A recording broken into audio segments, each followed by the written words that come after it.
Tomb Raider is the latest film by Roar Uthaug and stars Alicia Vikander, Dominic West, Walton Goggins, and Daniel Wu. In Tomb Raider, Lara Croft, the fiercely independent daughter of a missing adventurer, must push herself beyond her limits when she finds herself on an island where her father disappeared. We're diving in for a spoiler-free review of Tomb Raider right now, but don't forget to subscribe to our YouTube channel for more video reviews. Like us on Facebook and follow us on Twitter. Some of the CGI in the film looked rather shoddy in the trailers, but they managed to fix a lot of this for the final film. It's still not up there with some of the better CGI we've seen in the last couple of years, but it's not terrible. In terms of direction, Uthaug is pretty great at directing action sequences, showcasing some creative shots and camera movement. Alicia Vikander steps up to the plate here, bringing amazing physicality to the role that I didn't quite expect from her. There were sequences that had me on edge throughout, as I was lucky enough to see this film in IMAX, so the sound and visuals were top tier.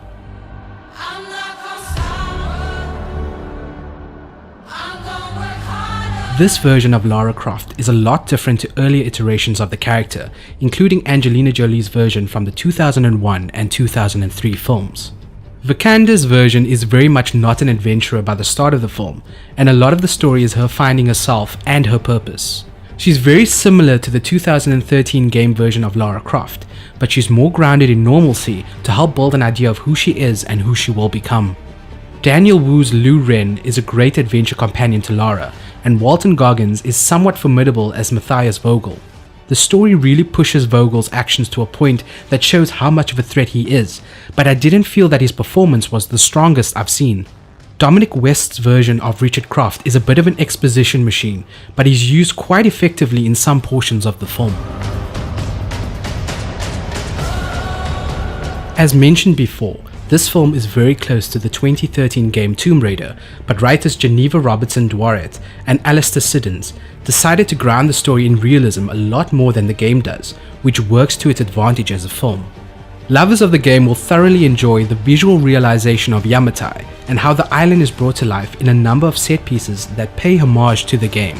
There are moments in the film that are very reminiscent of the games before the 2013 version as well, which is a great experience for any Tomb Raider fan. The film doesn't follow the game completely though, which makes it a fresh and enjoyable experience.